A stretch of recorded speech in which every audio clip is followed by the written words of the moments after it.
Okay, good morning. On the way tayo sa may Abra, Bangged.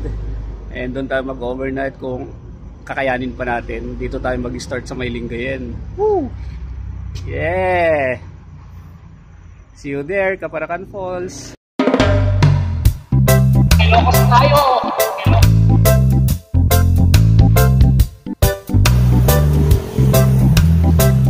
Huwag na yun. Dami.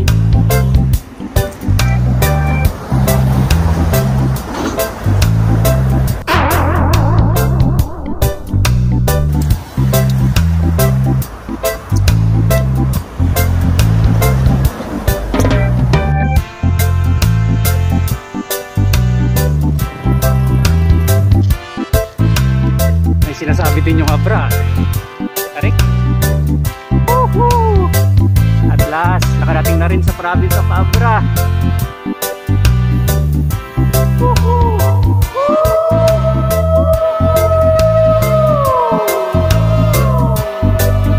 Abra!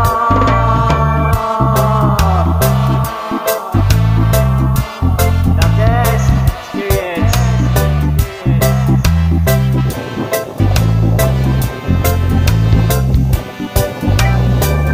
Bangged at last. So ayun nga, nakarating tayo dito sa Bangged, Abra, at dito tayo tumuloy sa isang transient house. Grabe, sobrang init sa Ilocos kanina. At yun nga, safe tayong nakarating dito sa may Bangged, Abra. So bukas pupunta tayo ng waterfalls dun sa may Kaparakan. So ano kayang makikita natin doon, abangan natin. So mag-alas 7 ng umaga no ako mag-start pumadyak. Di kalayuan sa Bangged, Abra ay mararating mo ang tulay na ito.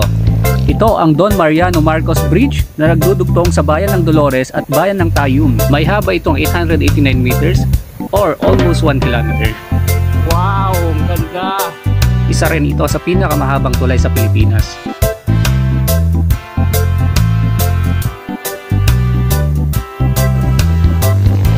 Habang papalayo ang aking napapadyak, ito yung makikita mo sa bandang north ng Abra na ito yung matanawin. Halos ako lang yung tao dito. Tips lang sa mga pupunta at nagbabalak magbike dito, magbaon kayo ng maraming tubig at saka pagkain kasi walang halos nagbebenta na store dito. Expectation ko mauulan ako sa biyahe na to, pero nung araw na yon sobrang init. Buti na lang kasi hindi maputik. So passable naman at saka rideable yung daan doon. And finally, heto na, narating na natin ang Kaparakan Falls. Napakaganda. Akala ko hype lang lahat to, pero hindi pala. It's true, not false. Nagtampisaw at nagpicture-picture ako dito. Katamtaman lang yung lamig ng tubig, hindi siya gaanong mainit, hindi siya gaanong malamig. And another tip sa mga pupunta dito, magbaon kayo ng lakas. Kasi may paakyat at pababa na lalakarin dito. Na-overwhelm ako, hindi ko rin mapigilan yung sarili ko, kaya sinamantala ko ng mag-video-video.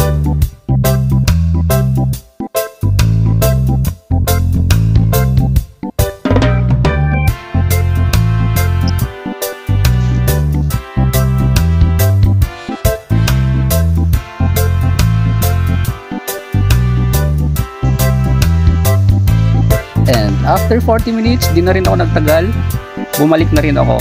Dahil mahaba-haba pa ang lalakarin at babaykin ko pauwi ng Bangged. May nadaanan akong bridge dito sa may San Juan at sa sobrang init ng panahon naisipan kong maligo dahil nainggit ako sa mga naliligong bata doon. So hindi ko mapigilan yung sarili ko para sa recovery. Ayun, ako'y nakijoin sa kanila. O paano, hanggang dito na lang.